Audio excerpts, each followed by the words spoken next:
성전의 하루를 세상 천일보다 간절히 사모합니다.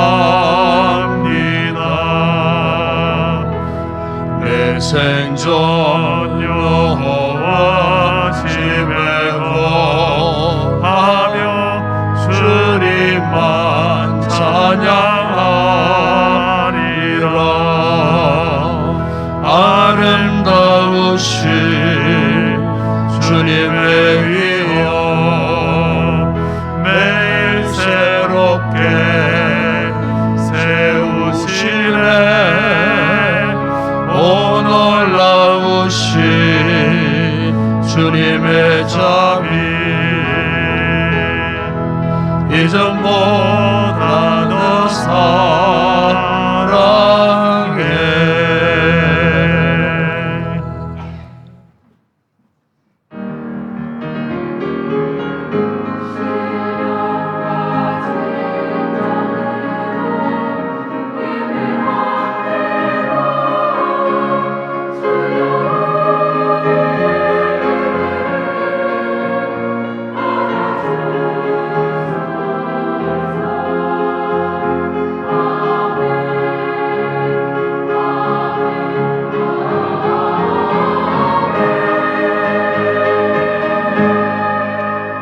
여호와여, 주 이름을 아는 자는 주를 의지하오리니 이는 주를 찾는 자들을 버리지 아니하심이니이다. 너희는 시온에서 계신 여호와를 찬송하며 그의 행사를 백성 중에 선포할지어다.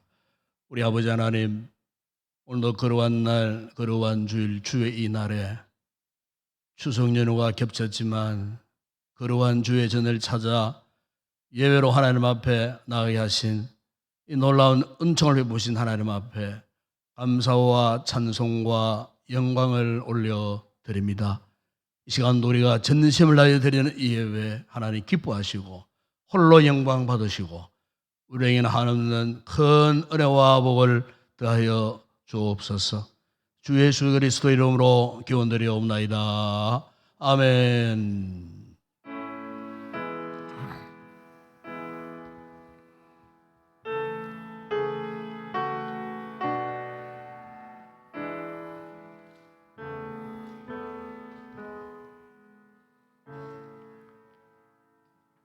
하늘에 계신 아버지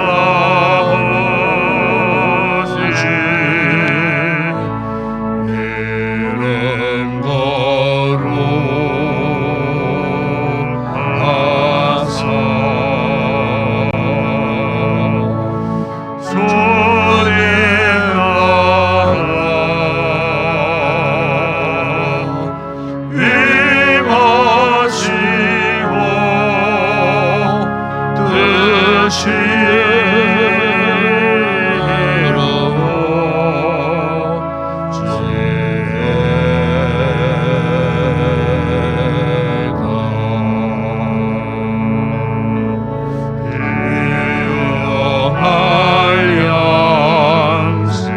주님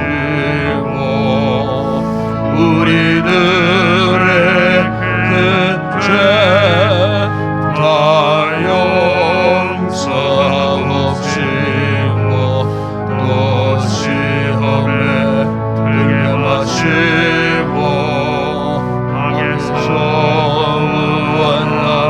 구원하소서. 대개 주의 나라 주의 권세 주의 영광 영원히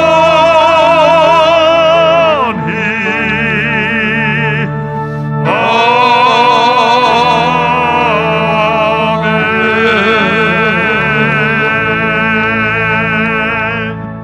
만군의 여호와여, 주의 장막 어찌 그리 사랑스러운지요. 내 마음과 육체가 살아계시는 하나님께 부르짖나이다.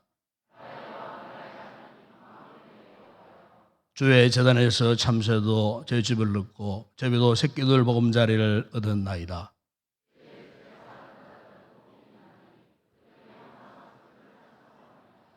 주께 힘을 얻고 그 마음에 시온의 대로가 있는 자는 복이 있나이다.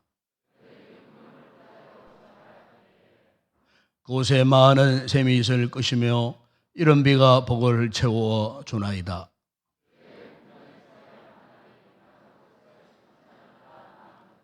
악인의 장막에 사는 것보다 내 하나님의 성전 문지기로 있는 것이 좋사오니 만군의 여호와여 주께 의지하는 자는 복이 있나이다.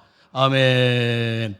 전능하사 천지를 만드신 하나님 아버지를 내가 믿사오며 그 외아들 우리 주 예수 그리스도를 믿사오니 이는 성령으로 잉태하사 동년여 마리아에게 나시고 본디오 빌라도에게 고난을 받으사 십자가에 못 박혀 죽으시고 장사한 지 사흘 만에 죽은 자 가운데서 다시 살아나시며 하늘에 오르사 전능하신 하나님 우편에 앉아 계시다가 저리로서 산 자와 죽은 자를 심판하러 오시리라.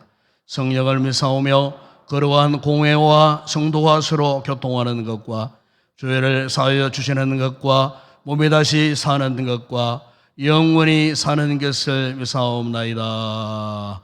아멘.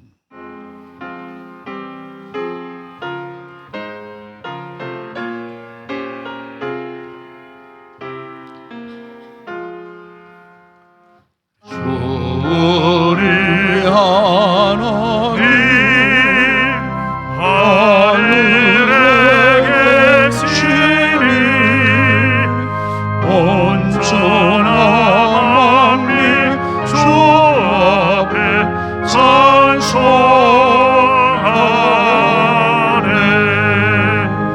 이 천지 만물도 주 앞에 엎드려 거룩하신 이름이 늘 높이네.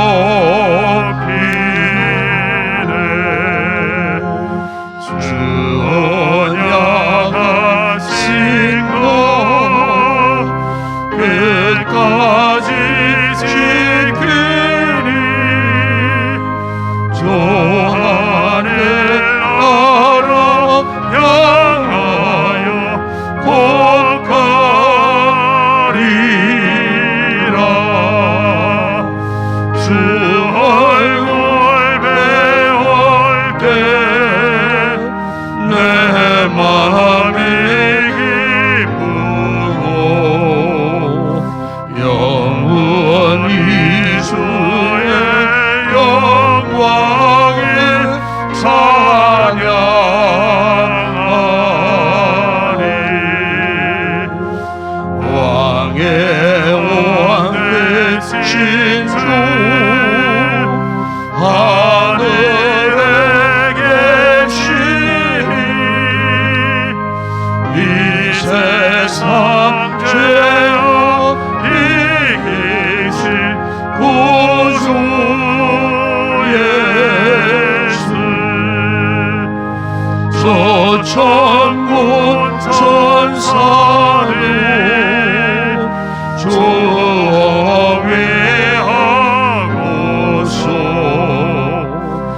무성도 함께 영원히 늘 섬기네.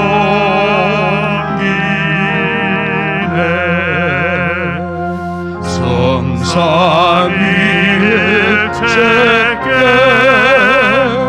순례한 우리도 다 기쁜 소리 높여서 감사드려.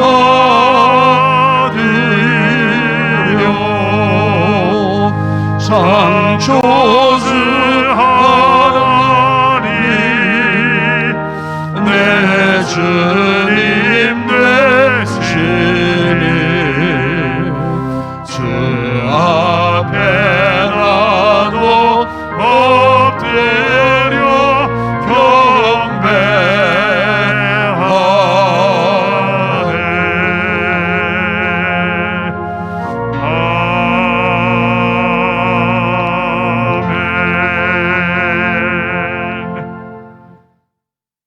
우리의 피난처가 되신 하나님 아버지, 복된 주일을 허락하시고 지쳐있던 몸과 마음에 평안을 주신 주님, 예배의 자리로 인도해 주심에 감사를 드립니다.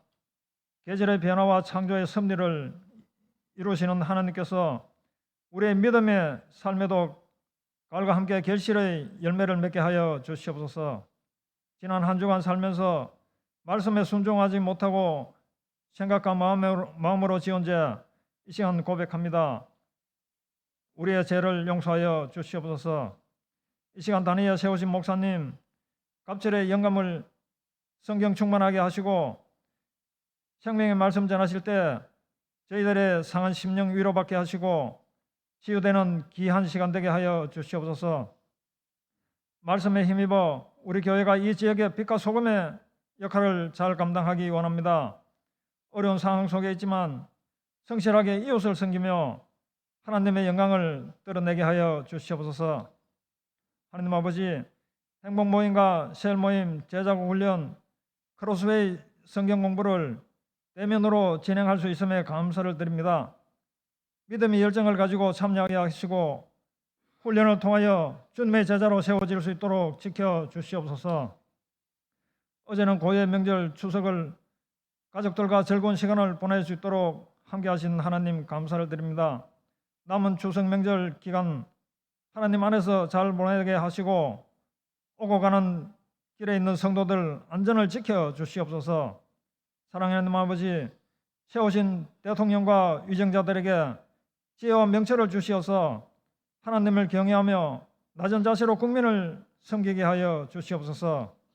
지역이나 이념, 세대 갈등이 해소되게 하시고 나라를 바로 세워갈 수 있도록 힘과 능력을 주시옵소서. 구미 지역을 태평으로 안전하게 지켜주심에 감사를 드립니다. 태풍으로 피해를 겪은 자들을 위로하시고 하루속히 복구되어 일상으로 잘 돌아갈 수 있도록 인도하여 주시옵소서. 돕고 있는 선교지와 미자교를 지켜주시고 사이에도 많은 열매 맺을 수 있도록 은혜 베풀어 주시옵소서. 할렐루야 찬양대의 찬양을 기쁘게 받아주시고 부르는 그 찬양이 우리의 삶의 고백이 될 수 있도록 은혜 내려 주시옵소서. 예배를 돕는 손길들을 축복하시고 하늘의 상급으로 채워 주시옵소서. 오늘의 예배를 주님 홀로 영광 받아 주시옵고 거룩하신 예수님의 이름으로 기도드립니다. 아멘.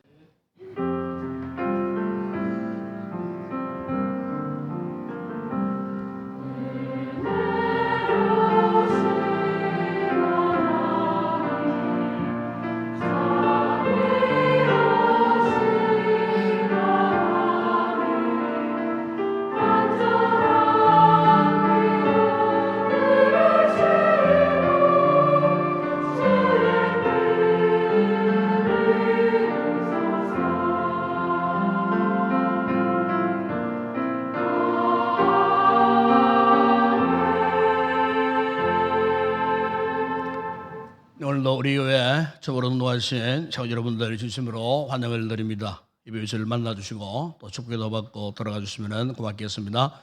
어제 추석 당일 잘 쉬셨습니까?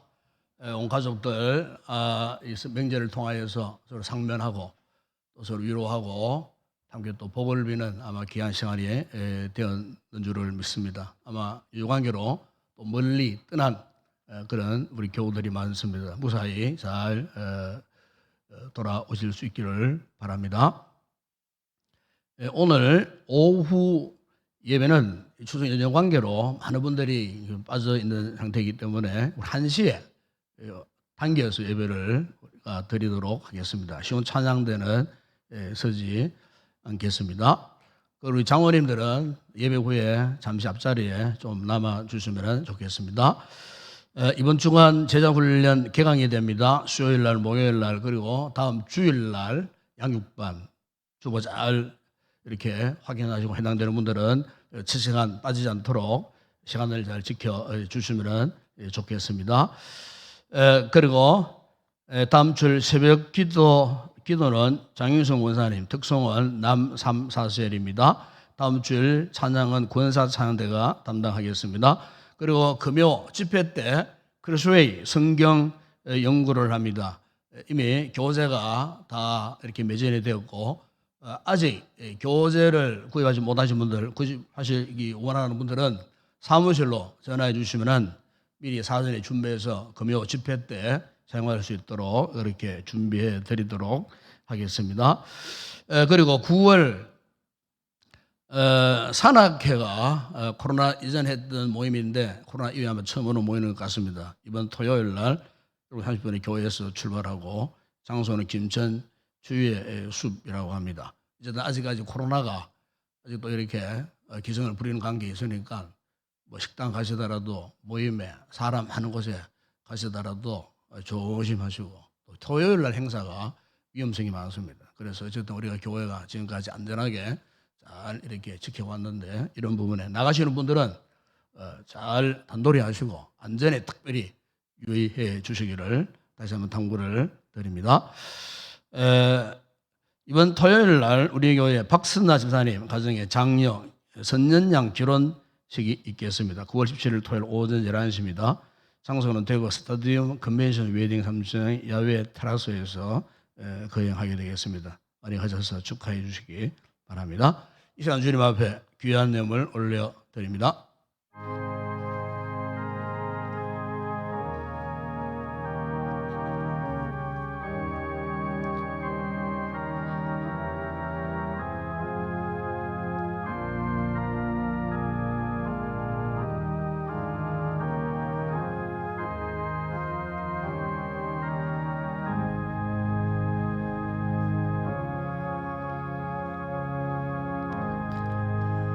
우리 아버지 하나님, 오늘도 거룩한 날, 이 주의 날에 거룩한 예배자로 우리가 나오면서 빈손으로 나오지 않고 우리 성도들이 믿음과 정성을 다하여 준비한 귀한 예물, 소도의 11조, 저들의 가정 직장 사업장, 저들의 소도의 잔 날마다 넘치는 복을 허락하여 주시고 아름다운 감사의 귀한 예물을 드리는 성도들의 그 모든 범사에 그 아름다운 풍성한 열매 맺게 하여 주시고 세계 선교 국내 전도 교회 건축과 주일 예물을 드리는 성도들 그 삶 가운데 생각 가운데 큰 은혜와 복을 주시고 예물을 통하여 주의 복음의 영광이 드러나는 곳에 쓰임받는 귀한 예물 되게 하여 주시옵소서.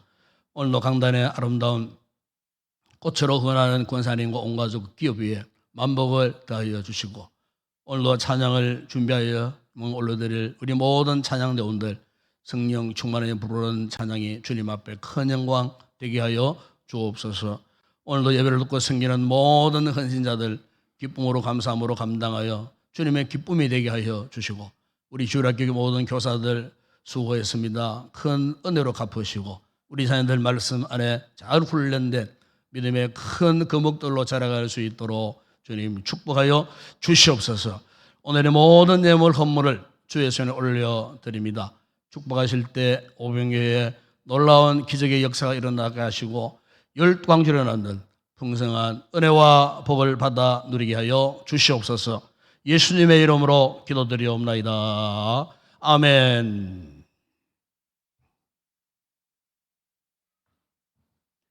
오늘 상고할 하나님 말씀입니다. 오늘은 신약성경 에베소서 1장 23절 한 절만 우리 함께 합독을 하도록 하겠습니다.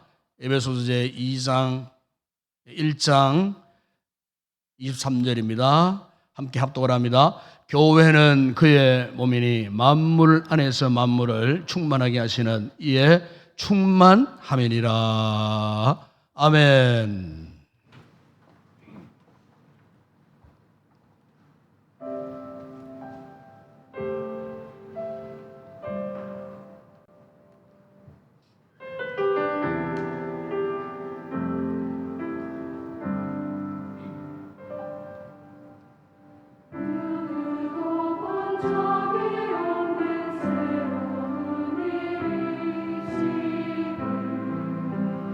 이 땅 위에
할렐루야. 요즘 우리가 사는 이 시대를 일컬어서 4차 산업혁명 시대라 그렇게 말들 합니다. 그러니까 첨단 과학 기술의 발달로 AI 인공지능 시대, 5G 초광속 시대에 접어들었습니다. 이 같은 영향을 모든 경제 그리고 산업 분야에 걸쳐서 영향을 받고 있습니다. 그래서 우리가 과거와는 비교되지 않을 만큼 참 빠르고 편안하고 뭐 참 온갖 좋은 과학 문명의 이기를 누리며 살고 있습니다. 그런데 최근 영국의 신경제재단에서 지구 행복 지수를 조사하여 발표한 적이 있었습니다. 전 세계 140개국 중에 행복 지수가 가장 높은 1위를 차지했던 나라는 중앙 아메리카 남부의 자그마한 인구 한 500만 명 채 되지 않는 이 코스타리카가 1위였다고 합니다. 2위는 멕시코, 3위는 콜롬비아, 4위는 남태평양 솔로몬 제도에 위치한 인구 불과 32만 정도 되지 않는 아주 작은 나라, 바누아투라고 하는 나라가 있어요. 이 나라가 4위, 5위는 베트남, 우리가 잘 아는 영국은요 34위, 프랑스는 44위, 독일은 49위, 일본은 58위, 미국은 몇인가? 미국은 108위. 우리나라 궁금하죠? 우리나라는 몇인가? 우리나라는 80위에 속했답니다. 그러니까 우리 이 행복 이 지수를 자세히 보면요 이중적인 의미가 있어요. 그 먼저 하나는 그래도 세상에서 가장 행복할 것 같은 소위 이 선진국들이죠. 이 선진국들이 중하위권에 머물고 있다는 거예요. 그러니까 이들 나라는 그 어떤 나라보다도 문명의 혜택을 가장 많이 받고 충분히 누리면서도 실제 삶 속에서 행복과는 거리가 먼 생활을 하고 있다는 거예요. 그런데 또 다른 의미는 중앙아메리카, 우리가 흔히 이제 중남미라 부르잖아요. 이 중남미 국가들이 대그 상위권에 오르게 됐다는 거예요. 여러분 아시겠지만은 이들 나라들은 대부분 참 가난한 나라들입니다. 그리고 경제적으로 정치적으로도 굉장히 불안한 그런 상태에 있는 나라들이에요. 그런데 이 나라들의 특징이 뭐냐? 그들이 처한 어떤 환경이나 이런 여건에 순응하며 살다 보니까 의외로 선진국들보다도 더 행복감을 누리며 살고 있다는 거예요. 여기서 우리가 알 수 있는 중요한 사실이 있죠. 바로 그것은 행복이라는 것은 반드시 어떤 물질적인 풍요나 아니면은 뭐 부와는 별로 상관이 없더라는 거예요. 아마 여러분 오래전에 나왔던 뭐 영화 제목 가운데 하나 있죠. 행복은 성적순이 아니라고. 여러분 마찬가지로 이 행복이라는 것은 어떤 성적이나 물질의 부여나 아니면 어떤 사회의 지위의 순으로 결정될 수 없다는 거예요. 그럼 여러분 우리가 이렇게 사모하고 느끼를 원하는 이 진정한 행복은 어디서 나올까? 제가 세 가지를 이렇게 말씀을 드리고 싶어요. 먼저 하나는요, 사람이 행복해지려고 하면은 평안해야 됩니다. 평안. 편안이 아닙니다. 평안. 즉, 마음이 평안해야 사람이 비로소 행복을 느끼는 거예요. 마음이 항상 복잡하고 불안해 보세요. 그러면 그 사람에게는 행복할 수가 없어요. 그럼 이 같은 평안을 누리기 위해서는 뭐가 중요한가? 관계가 정말 중요한 거예요. 어차피 우리는 관계에서 벗어나서 나 홀로 뭐 이렇게 살 수 없는 존재예요. 모든 인간은 사회적 관계를 다 이루고 있기 때문에 어떤 관계든 관계가 삐걱거리면 그 사람은 참 불행해지는 거예요. 어떻게 이 복잡한 시대 속에 어떻게 홀로 살 수 있겠어요? 관계 설정이 정말 중요한 거예요. 특별히 우리는 그리스도인으로서 정말 중요한 관계는 어떤 관계입니까? 하나님과 나와의 관계예요. 영적인 관계예요. 이 관계 여러분 소홀히 하면 안 돼요. 그래서 여러분 욥기 22장 20절 보시면은 이런 말씀을 했어요. 너는 하나님과 화목하고 평안하라. 그래야 복이 내게 임하리라 그랬어요. 여러분 우리가요 정말 그 어떤 관계 가운데서도 가장 우선적인 관계, 중요한 관계는 하나님과의 관계예요. 하나님과의 이 관계에서 우리가 평안해지려고 하면요 그리스도의 십자가의 보혈을 의지하고 날마다 제사하며 기쁨을 누리고 우리가 오늘처럼 이렇게 연휴지만은 하나님 앞에 거룩한 예배자로 살아야 돼요.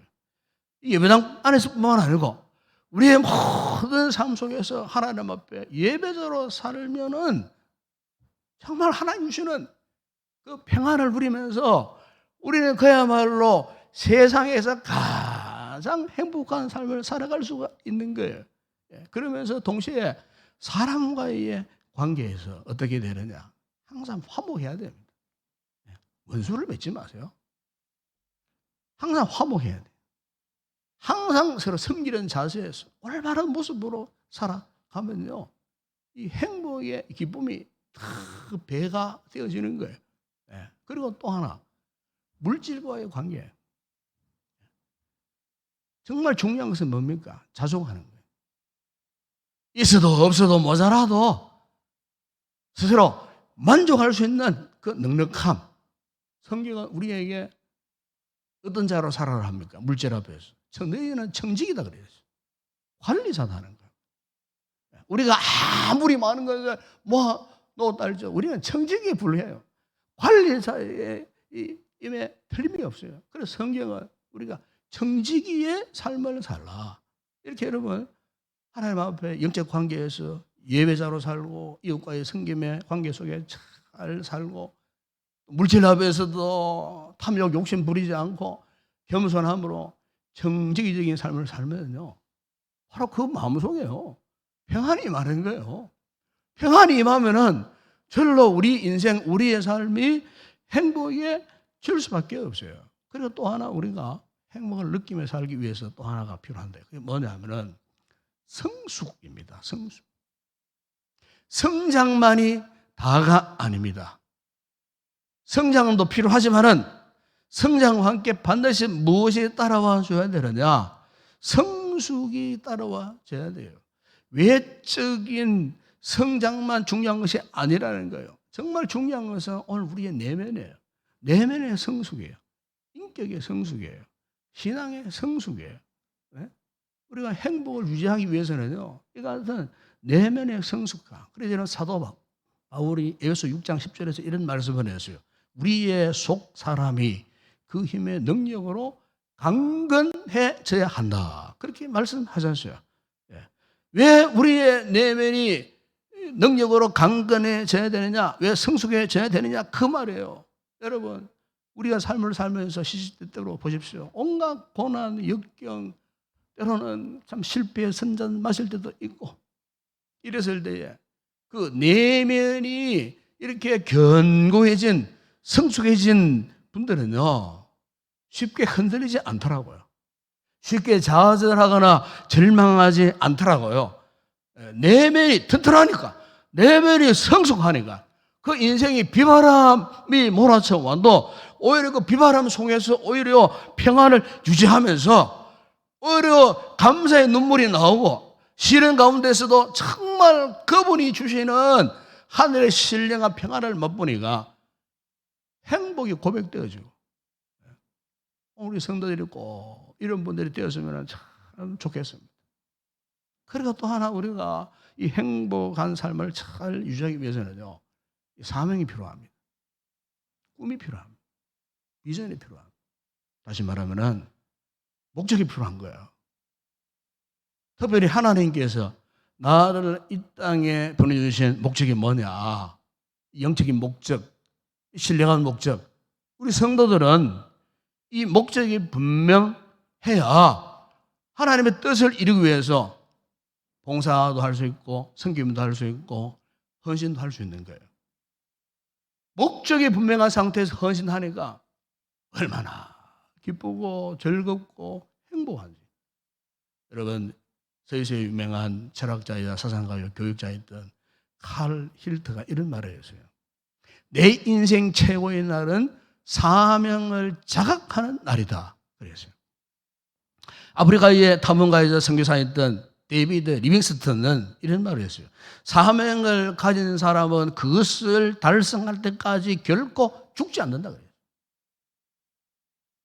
그러니까 보십시오. 사명감에 투철한 사람은 오늘 죽어도 여한이 없는 행복한 인생의 사람이 될 수가 있다는 거예요.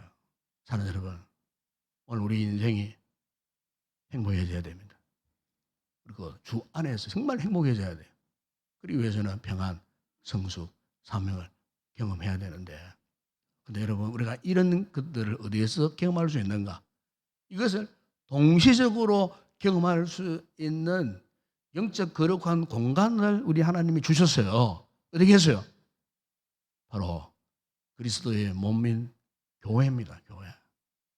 여러분, 오늘 본문에 사도 바울이 이런 말씀하지 않습니까? 이 그리스도의 이 몸인 교회, 우리 인생의 행복한 삶의 근간을 이루는 이 그리스도의 몸인 교회에 대해서 그는 고백합니다. 교회는 그의 몸이니 만물 안에서 만물을 충만하게 하시는 이에 충만함이니라. 여러분, 여기에 그의 몸, 누구의 몸입니까? 그리스도의 몸이에요. 즉, 이 말씀은 그리스도의 현존을 드러내는 이 신앙 공동체 교회, 이 교회를 말하는 거예요. 독일의 유명한 신학자이자 목회자였던 디트리 보네프 목사님께서 이 교회를 가리켜서 이런 설명을 했어요. 교회는 공동체로 존재하는 그리스도이다. 그래야죠. 다시 말하면 교회는 그리스도 그 자체예요. 제가 지난번에 말씀했죠. 교회당하고 교회는 완전히 다른 거예요. 우리는 지금 교회의 지체로서 일원으로서 지금 그리스도의 임재가 임하고 계시는 이곳에 와서 우리가 그분 앞에서 경배와 찬송을 올려 드리는 거예요. 진정한 교회는 이곳에 그리스도의 임재의 여부에 달려 있어요.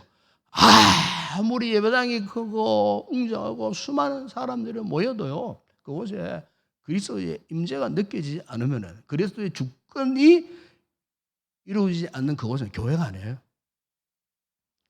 아마 여러분 잘 아시겠지만 작년, 재작년에 한참 코로나가 기승을 부릴 때 서울 어느 교회가 큰 사회적 무리를 일으킨 그런 교회. 그런데 그 교회의 목사가요, 수많은 사람들이 모여있는 공공 집회 장소에서 그가요, 참 목사로서 어떻게 저런 말을 할 수 있나 싶을 정도로 참 충격을 준 발언이 있었어요. 하나님, 까불지 마. 하나님, 까불면 나한테 죽어. 제가요, 온몸에 전율이 일어났어요. 정말 저 사람 목사 맞는가 싶을 정도. 왜 그런 발언을 했나 그러니까 내가 이 정도로 하나님과 친하기 때문에 한다는 거예요. 정말 있을 수 없는, 정말 정상적인 사고를 가진 사람인가 의심할 정도로 도저히 이게 할래 이해할 수 없는. 이번 주간에 그 교회가요, 그동안 아마 그 교회가 속한 그 지역에 재개발이 그동안 준비된 것 같아요. 그래서 뭐 다른 뭐 개인 가정들은 다 합의하고 협의하고 했는데 이 교회가 소위 이제 그 지역에 보상도 받기 위해서 알박기를 한 거예요. 이것 때문에 해결이 안 되었다가 처음에는 서울시에서 한 70억, 80억 줄 테니까 합의 보자 해가지고 몇 년을 이렇게 했는데 계속 거부했어요. 그 서울시는 이제 거기에 개발해야 되고 하니까 답답하니까 업자는 선정되고 하니까 조합원들은 난리가 나고 하니까 그래서 이제 지난주간에 뉴스를 보니까 500억의 협의를 받대요. 그럼 그 교회들이 막 박수를 치고 목사가 박수 난리가 났대요. 그래서 제가 이제 그 소식을 접하면서 목사로서 정말 부끄러웠어요. 야, 이 교회가 말이지. 세상 사람들이 그런 짓을 해도 눈살을 찌푸릴 터인데 이 교회가 저렇게 해서 과연 500억 받아가지고 예배당 크게 짓고 하면은 화려하게 짓고 하면은 과연 하나님이 기뻐하실 교회가 되는가?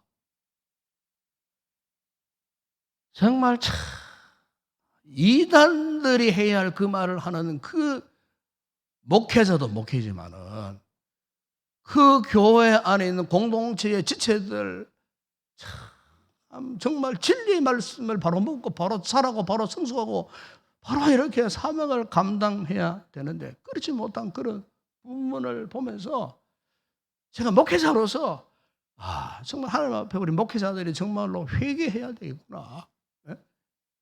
이 많은 반대로 이번 서울 저기 분당에 우리 교단에 분당 우리 교회 이찬수 목사님은요 작년에요 1만 파송 운동을 해갖고요 29개 교회를 분립 개척을 했어요.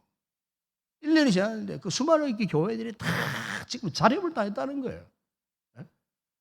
여러분 참 우리가 이 시대 말에 교회도 정신 차리고 우리 목회자들도 정신을 차려야 되겠고 교회의 리더들이 정신을 차려야 되고요. 정말로 이 시대 말에 교회가 가야 할 길이 무엇인가? 예? 지금 그 분당교회는요, 자체 예배당도 없어요. 학교 강단 빌려가지고 목회를 했어요. 개척했어요. 근데 어떻게 29개나 교회를 분립 개척하고 그 교회들이 다 지금 자립을 따고 있다는 그 소식을 접했을 때에 정말 하나님이 살아계시는구나. 주님이 함께 하시는구나. 정말 이 시대의 교회들이 따라가야 할 표상이 아닌가. 저는 그런 생각을 해서요. 여러분, 이 교회가 저도 과거에 개척할 때 한 1년 이상 상가교회 새마을고 밑에 그 지하 그 몇 평 안 되는 데서 개척을 했어요. 개척을 했는데 곰팡이가 얼마나 쓰는지. 그런데도 거기 교인들이 나와가지고요, 눈물로 기도하고요, 뜨겁게 기도하고요. 저도 뜨겁게 말씀 전하고요. 그곳에 성령의 임재가 임하고 역사가 나타났다는 것을 제가 경험을 했어요. 여러분, 교회가 상가 지하에 비가 오는 그 눅눅하고 곰팡이가 쓰는 그곳에 여러분, 그 하나님의 임재가 느껴지면요, 바로 그것이 교회예요, 교회. 그리스도의 현존을 드러내는 그것이 교회라 그 말이에요. 공동체 가운데 이제 그리스도의 임재가 보이고 그리스도의 뜻이 실현되는 그곳, 얼마나 많이 모였느냐, 얼마나 화려한 예배당을 건축했느냐, 그게 아니고요, 정말로 그곳에 그리스도의 임재, 그리스도의 주권이 충만한가, 그것이 교회예요. 사람의 역사가 작동하고 사람이 주인 되려고 하는 그 외에는 교회가 아니에요. 교회의 주인은 예수 그리스도예요. 어느 누구도 주인 행사할 수 없어요. 목사도 주인이 아니에요. 이 장로님도 주인이 아니에요. 축복자들이 주인 아니라는 거예요. 누가 주인이라고요? 그리스도의 몸된 교회, 주님이 이 교회의 공동체의 주인이요. 사도 바울은 이 사실을 철저히 깨달은 사람이에요. 경험했던 사람이에요. 여러분, 사도 바울이 자신이 회심하던 때에 간증을 해요. 사도행전 22장에서 할 때의 그 간증 가운데 인용을 하는데, 사울아 사울아 네가 왜 나를 박해하느냐. 이 바울의 옛 이름이 사울이거든요. 당시 바울은 교회 공동체를 박해하는 중이었어요. 바로 그 박해자가 사울에게 주님께서 이렇게 말씀하셨다는 거 아닙니까? 네가 왜 나를 박해하느냐. 여러분 보십시오. 네가 왜 나를 박해하느냐. 나를, 즉 주님은요, 당신을 교회라고, 당신의 몸, 그걸 말하는 거예요. 이 바울이 그때 깨달았어요. 교회는 그리스도의 몸이자 현존, 임마누엘을 경험하는 거룩한 임재의 장소. 여러분, 그렇기 때문에 우리가 이 교회를 섬길 때는요, 두렵고 떨림으로 하셔야 돼요. 내 주장이 고집이 되고 내가 주인 되어갖고 사람이 중심이 되어지고 사람이 주인 되어가지고 좌우하려고 해서는 안 돼요. 그런 분들 불행해집니다. 주님이 주인이신데 주님을 환영하고 주님께 맡기고 주님이 이 모든 일을 행하시도록 그분께 위탁해야 되는 것이 우리의 의무예요. 왜? 교회의 주인은 그분이시기 때문에. 우리는 다만 겸손히 죄인임을 깨닫고 날마다 새로운 사람 되기를 갈망하고 겸손하게 평안하고 성숙을 위해서, 그리고 사명을 감당하기 위하여 땀을 흘리고 피를 흘리고 노력하고 하나가 되어지고, 우리에게 주어진 의무는 이것밖에 없어요. 또한 이 교회는 그리스도 몸인 동시에 사람을 살리는 생명 공동체이자 축복의 공동체입니다. 교회를 향한 하나님의 뜻은요, 영혼 구원이에요.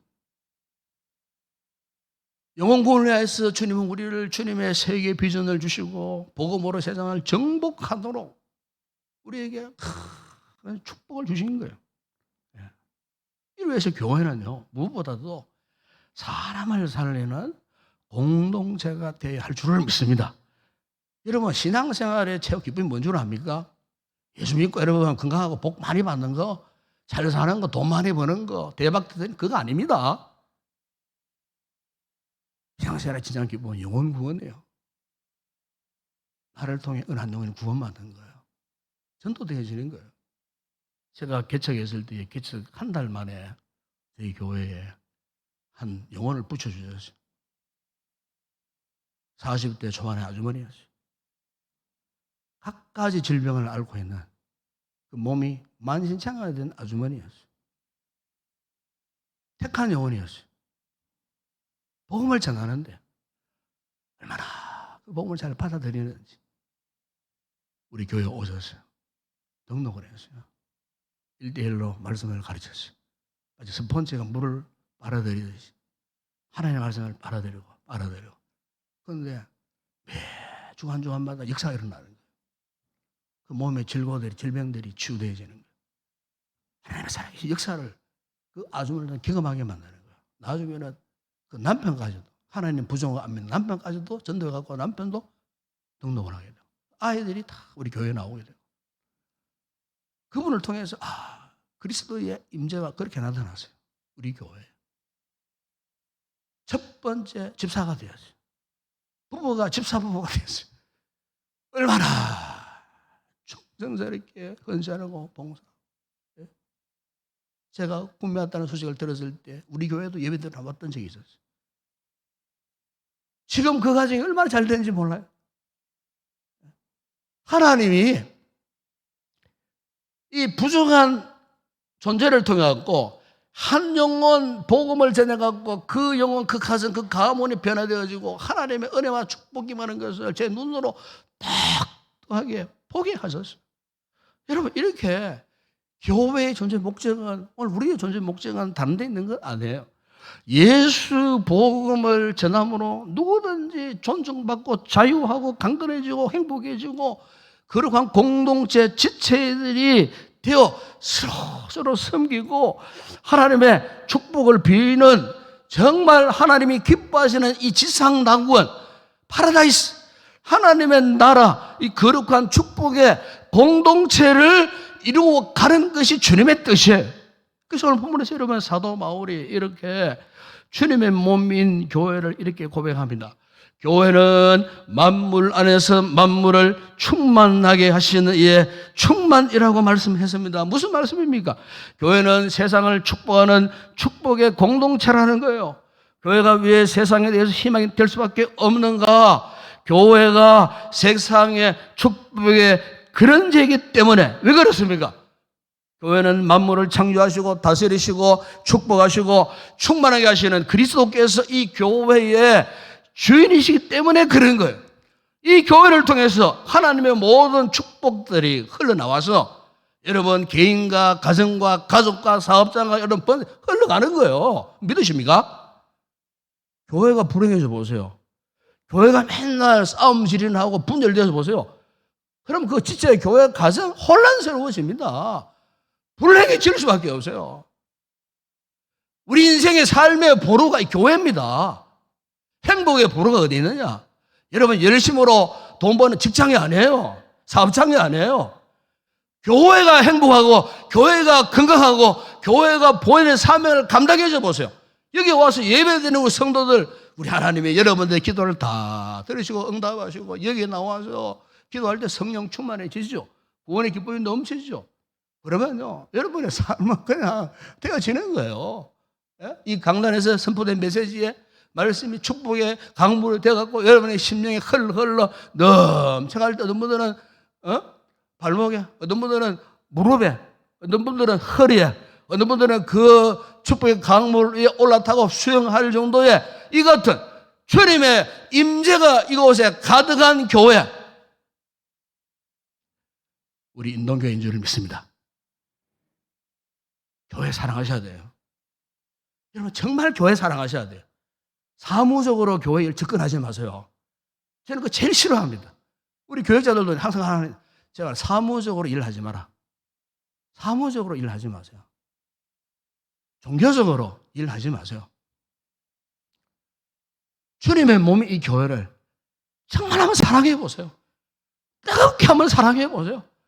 눈물 흘리며 한번 사랑해 보세요. 어제 제가 추석이었지만은 왠지 자꾸 이렇게 교회를 오고 싶더라고요.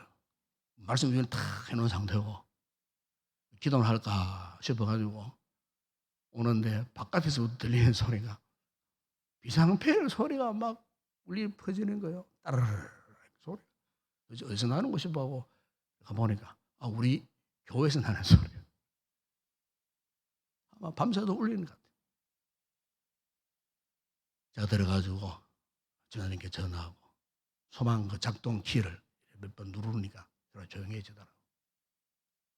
혹 무슨 일이 있었나 싶어갖고 본당부터 2층을 다 한번 점검을 했어요.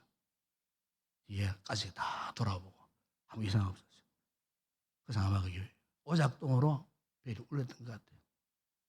내 방에 들어 기도를 하는데 눈물이 주르르 흐르는 거예요. 내가 정말 행복한 목사다.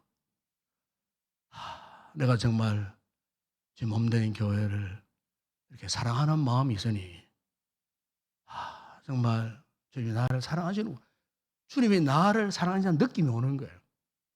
성령님의 감동하시면 오는데 눈물이 쏟아지는 거예요. 한참을 기도하다가 다시 사태로 들어갔습니다. 여러분 오늘 우리가 정말 이 교회를 사랑하는데 진실로 사랑하셔야 돼요. 정말 사람 의식하지 마세요. 정말 하나님 앞에서 내가 몸된 교회를 여러분 마음을 활짝 열고 지극한 마음으로 사랑해 보세요. 하나님 여러분을 마음껏 축복하십니다. 여러분 미국이라는 나라 잘 아시지 않습니까? 이 미국이라는 나라가 역사가 우리는 반만 년, 5천 년이 뭐 이렇게 하지만은 미국은 고작 역사가요 246년밖에 안 돼요. 300년 독립한 지가 246년밖에 안 되는 나라예요. 그 선조들이 미국 독립 155년 전에 1621년에 영국에서 신앙의 박해를 당하고 영국 국교였던 성공회의 박해를 받아가지고 메이플라워를 타고 신앙을 지키기 위해서 대서양을 건너가고 온 땅이 오늘의 미국 땅이에요. 그런데 이들이 누구냐? 청교도들이었어요. 청교도 신앙은요 우리와 똑같은 신앙의 노선을 가진 사람들이에요. 칼빈주의, 개혁주의, 오직 하나님, 오직 성경, 오직 교회, 특별히 교회 중심적인 이런 신앙을 가진 사람들이 그곳에 와가지고 불모지에 와가지고 집도 없는 그런 상태에서 그들이 제일 먼저 지었던 것이 뭔 줄 압니까? 예배당을 제일 먼저 지었어요. 길을 만들었어요. 그다음에 자기들의 삶의 거처를 만들었어요. 그리고 오가는 모든 학교는 학교대로 집은 집대로 교회를 거쳐서 가도록 설계를 해가지고요 모든 일은 예배당으로 예배당과 다 연결되도록 그야말로 철저하게 교회 중심 신앙으로 세웠던 나라가 오늘날의 미국입니다. 미국. 그걸 아셔야 돼요. 미국이 겉으로 볼 때는 여러분 막 제도 많이 짓고 뭐 총기 사고 일어나고 뭐 이렇게 뭐 그런 나라 같아도요 실제 가보면요 정말로 그들의 내면은요 안정되어 있어요. 그 기초 바탕이 뭐냐? 말씀 중심, 교회 중심, 기독교 중심 사상이 들어가 있어요. 흔들림이 없는 거예요. 그러니까 이런 보십시오. 240명밖에 안 되던 나라지만 지금 미국은 엄청나. 전 세계 뭐 경찰 국가라 그러잖아요. 전 세계 미국 예산이 작년에요 6,700조였어요. 우리나라 예산 기껏 603조. 미국 예산이면 10분의 1밖에 안 돼요. 미국 국방 예산이 1년에 1,000조입니다. 1,000조. 우리나라 1년 예산보다 더 많은 나라예요. 여러분 전 세계에서 경작지가 제일 넓은 나라가 미국이에요. 여러분 미국 가시면 알지만 저 캘리포니아 그 불판에 가보세요. 사람 하나도 없어. 그런데 끝도 없는 그 밀생산지, 옥수수 생산지.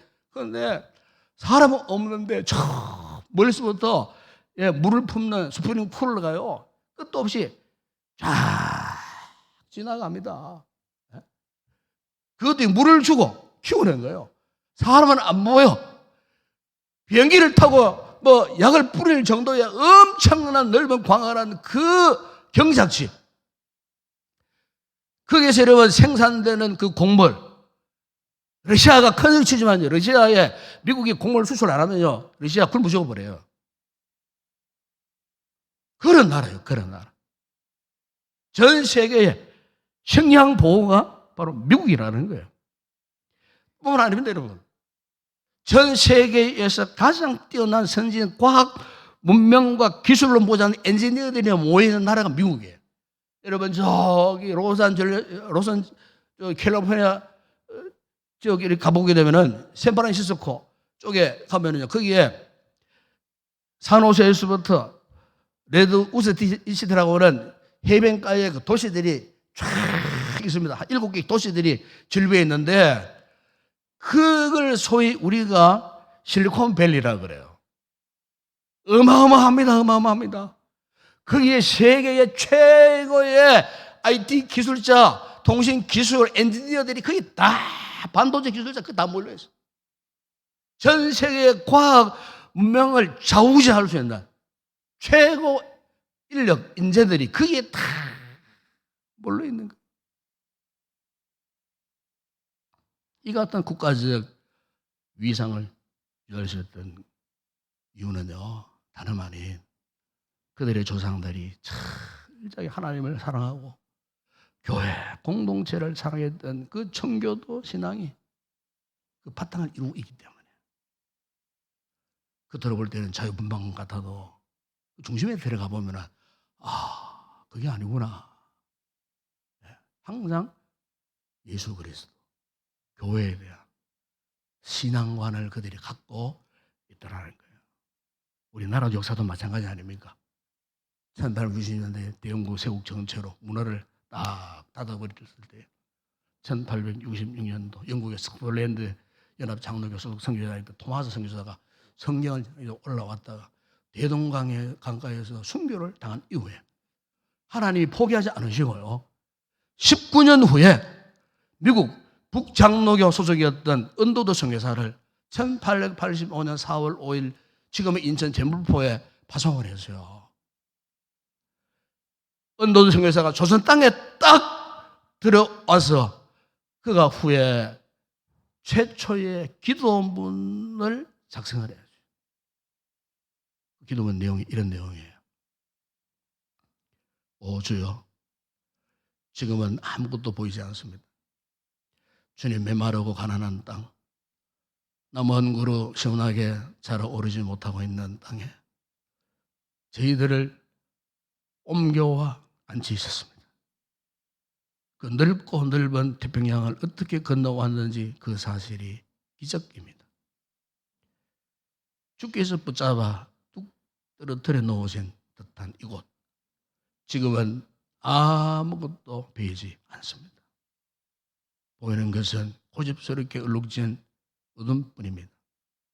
그들은 묶여 있는지도 고통이라는 것도 모르고 있습니다. 고통이 고통인 줄 모르는 자에게 고통을 벗겨주겠다고 하면 의심부터 하고 화부터 냅니다. 조선 남자들의 속셈이 보이지 않습니다. 이 나라 조정의 내심도 보이지 않습니다. 가마를 타고 다니는 여자들을 영영 볼 기회가 없으면 어찌하나 합니다. 조선의 마음이 보이질 않습니다. 그리고 저희가 해야 할 일이 보이지 않습니다. 그러나 주님, 순종하겠습니다. 겸손하게 순종할 때 주께서 이 일을 시작하시고 그 하시는 일을 우리의 영적인 눈이 볼 수 있는 날이 있을 줄 믿나이다. 믿음은 바라는 것들의 실상이요 보지 못하는 것들의 증거니 라고 하신 말씀을 따라 조선의 믿음의 앞날을 볼 수 있게 될 것을 믿습니다. 지금은 우리가 황무지 위에 맨손으로 서 있는 것 같사오나, 지금은 우리가 서양 귀신 양귀자라고 손가락질 받고 이사오나, 저희들이 우리 영혼과 하나인 것을 깨닫고 하늘나라의 한 백성, 한 자녀임을 알고 눈물로 기뻐할 날이 있음을 믿나이다. 지금은 예배당도 없고 학교도 없고 그저 경계와 의심과 멸시와 천대함이 가득한 곳이지만 이곳이 머지않아 은총의 땅에 되리라는 것을 믿습니다. 주여, 오직 제 믿음을 붙잡아 주소서.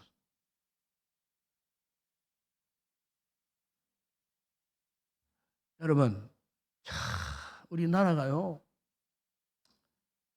제가 100년 전 서울 풍광 사진을 갖고 있어요. 수백 장을 갖고 있습니다. 거기 보면은요, 불과 100년 전에 그때 여자분들은 뭐 그냥 무명천 막 때가 꾸준하게 묻어 있는 그거, 그때 여자분들도 가슴을 다 내놓고 이거 뭐천 입었더라고요. 그런데 애기 엄마들이 그 엄마의 맛이 그러면 젖을 바르고 있는 모습, 얼굴도 엄마나 아나 똑같이 얼굴에 때가 꼬질꼬질하게 묻어가 시커매가지고 뭐 그 지금의 그 서울 광화문 사거리 얼마나 번화가입니까? 100년 전에는 거의 마차 그냥 막 형편없는 그냥 속으로만 지나가는 그런 곳이었어요. 뭐 그 전차 한 번씩 지나가는 그런 곳. 여러분 지금 한번 생각해 보세요. 그때하고 지금하고 비교할 수 없는 그런 상황. 제가 우리 교회 몇 해 전에 오신사를 준비하면서 돌아가신 우리 박도장님과 만나고 이렇게 인터뷰를 하면서 녹음을 다 했어요. 녹음을 다 하고 자료를 찾고 해서 이제 50년사를 이렇게 만들었거든요. 그게 뭔데 우리 교회 참 이 교회를 옛날 예배당 건축할 때에 우리 신앙의 선조들이 이계천, 제가 요즘 운동하러 철동하는 그 이계천에 막 돌무더기를 그냥 막 들고 돌무더기 갖고 싸우고 예배당 짓는다고. 그때 우리 신앙의 선조들, 우리 인동교회 이 신앙의 선조들 참 여러분 지금 우리와 비교하면요 그분들은 정말 순수하신 분. 예배당 건축한다고 맨손으로 돌무더기 그 얼마나 무섭습니까? 그걸 들고만 하고 거기 가져와가지고 예배당 짓고 눈물로 기도하시고. 여러분 오늘 우리는요 그분들의 맺어진 축복의 열매를 따먹고 살아가고 있는 사람들이에요. 우리나라가 이렇게 잘 살게 된 거예요. 언도성 의사가 기도했던 것처럼 메마르고 가난한 땅, 나무 한 그루 시원하게 자라 오르지 못하는 이 불모지 같은 이 땅, 이 한반도 대한민국 조선 땅에 보십시오. 지금 전 세계도 깜짝 놀랄 만한 경제 대국이 되고 군사 대국이 되고요. 지금 우리나라가 인재가 참 차고 넘치고. 경제적으로 한국 교회는 어떻습니까, 여러분? 1세기 예루살렘 초대교회 이후에 한국 교회만큼 부흥된 교회가 없다 할 정도로 한국 교회들이 흥황하고 미국 다음으로 성회사 제일 많이 파송하는 나라가 우리나라요. 이 놀라운 축복, 원동력이 무엇이겠습니까, 여러분? 우리 신앙의 선조들이 교회를 그처럼 살아가시고 교회를 위해서 아낌없이 헌신하시고 투자하시고 생명 걸고 선교하시고. 유명한 여러분 민족 지도자였던 백범 김구 선생님이 백범 일지에서 이런 말씀을 했습니다. 경찰서 10개 짓는 것보다 교회 하나 세우는 것이 훨씬 더 낫다. 그분은 그 정도로 교회의 중요성을 이미 알고 계셨어요. 사랑하는 여러분, 그렇습니다. 이 세상의 희망은 오직 주님의 몸인 이 교회인 줄을 믿습니다. 여러분 교회 사랑하십시다. 정말 여러분 우리 인생 남은 동안 교회 한번 제대로 한번 섬겨 보십시다. 교회는 예수 그리스도의 현존하는 신앙 공동체이고 교회는 영혼 구원을 통해 세상을 풍성하게 하는 축복의 공동체이고 이 교회는 바로 하나님의 임재를 느낄 수 있고 이 교회 안에서 사람이 치유되고 회복되어지는 능력의 공동체이기에 우리 성도들은 다시 한번 이 교회의 중성을 다시 한번 인지하시고 교회를 더 사랑하고 잘 성령의 성도들이 되시고 평안과 성숙과 사명을 감당하는 정말 이 세상에 희망이 되는 교회, 우리 인동교회가 되었으면 참 좋겠습니다. 기도하겠습니다. 우리 아버지 하나님, 우리에게 주의 몸이신 교회를 허락하시고 맡기시고 못난 저희들을 이 공동체에 속해 하신 하나님의 뜻이 어디에 있습니까? 바로 그것은 교회를 진정 사랑하는 일인 줄을 믿습니다. 교회를 섬기고 복음의 영광이 드러남으로 이 교회가 진정 세상의 희망의 메시지가 되어지는 아름다운 교회로 세워갈 수 있도록 우리 성도들 지금도 교회를 사랑하셨지만 앞으로 더 사랑하고 잘 섬겨나감으로 우리 있는 교회가 세상의 희망이 되어지는 믿음의 거룩한 공동체로 세워지는 은혜의 역사가 있게 하여 주시옵소서. 예수님의 이름으로 기도드리옵나이다. 아멘.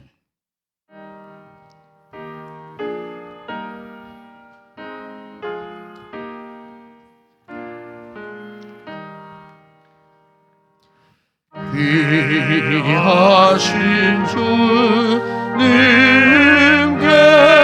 계시고 그 백성 함께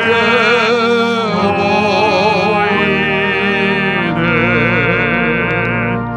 다 함께 주를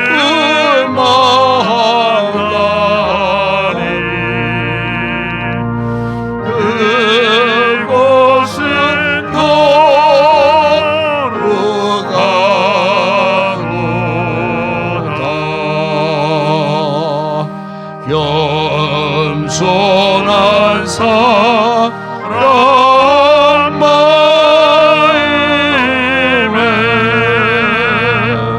주 항상 같이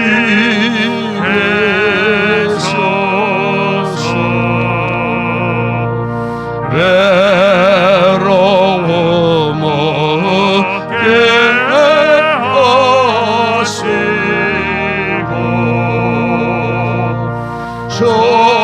천국에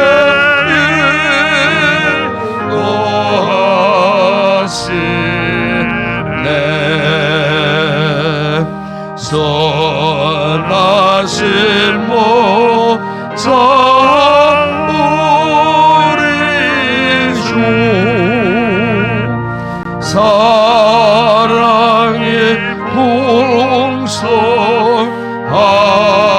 풍성하도다 우리가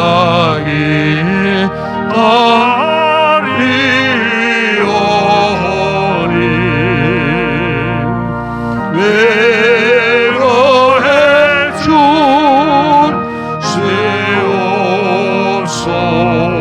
주시옵소서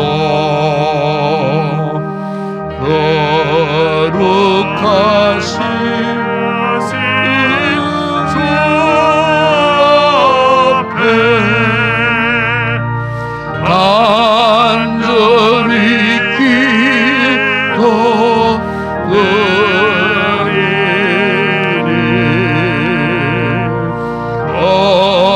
얻는 자시 밝아져 그 영광 보게 하소서.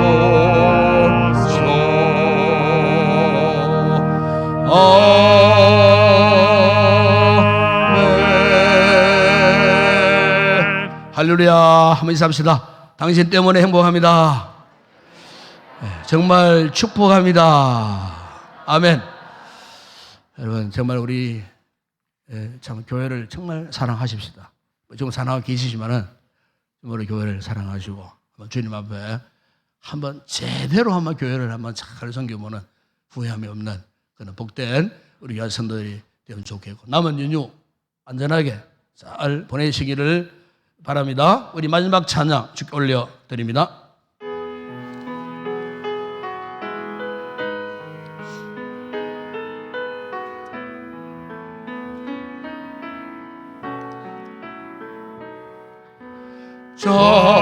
전심으로 주 찬양 주의 이름 높이 올려드리세 위대하신 하나님 온 땅 위에 높이 올려드리세 아멘 아멘 주의 영광을 하늘 위에 높고 주의 찬송은 세계 끝 때까지 주의 영광을 보는 나라 위에 주의 찬송은 세계까지. 지금은 우리 주 예수 그리스도의 은혜와 하나님 우리 아버지의 무한하신 사랑하심과 성령의 위로와 교통과 충만하신 은혜가 우리 인동교회 세상을 희망을 주는 건강한 교회 우리 모든 거룩한 지체가 되기를 다시 한번 결단하고 돌아가는 우리 모든 성도들 가운데 저들의 가족과 가정과 범사와 오늘 인도를 통하여 멀리 떠나 있는 성도들 온전 예배를 드리는 우리 모든 성도들 우리 교회 가운데 이 나라와 이 민족과 우리의 선교지 사역하는 주의 종들 가운데 이제와 영원토록 함께 있을지어다. 아멘.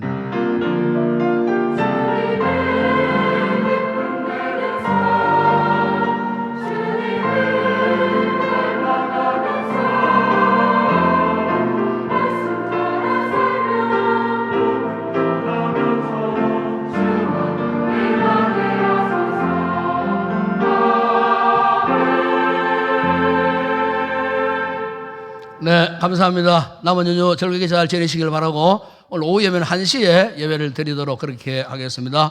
감사합니다. 편안히 잘 돌아가시기 바랍니다. 우리 장로님 잠시만 좀 모여주시면 좋겠습니다.